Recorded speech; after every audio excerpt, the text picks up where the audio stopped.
Bhagavad Gita rapid fire 23. ఒక విదేశీయుడు దేవాలయ విగ్రహాన్ని ఎలా చూస్తాడు? కేవలం ఒక రాతి బొమ్మగా లేదా పాలరాయిగా చూస్తాడు. అదే భక్తుడైతే ఎలా చూస్తాడు?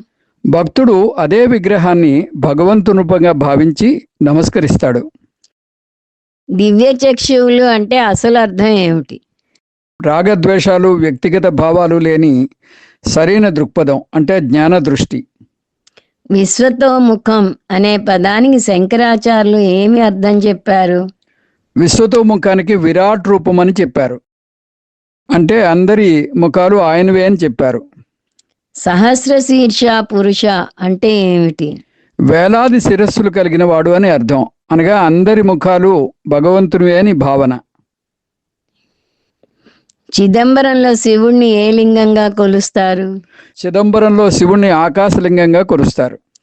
జలలింగంగా ఎక్కడ కొలుస్తారు? జంబుకేశ్వరంలో శివుణ్ణి జలలింగంగా కొలుస్తారు. అర్జునుడు చూసిన భగవంతుని భయంకరమైన రూపం ఏది?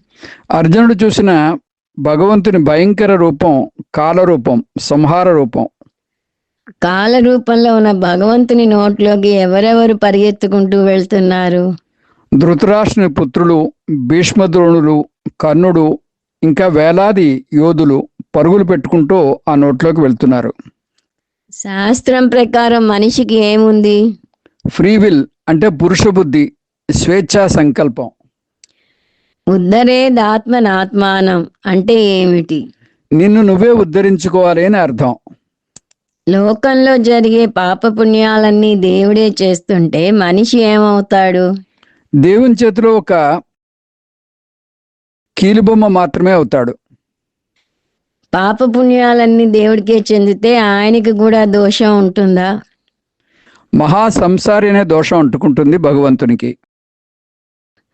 భగవంతుడు మానవుల కష్టాలను తీర్చకుండా నిర్దయుడిగా ఉంటే వచ్చే దోషం ఏది? నైర్గుణ్య దోషం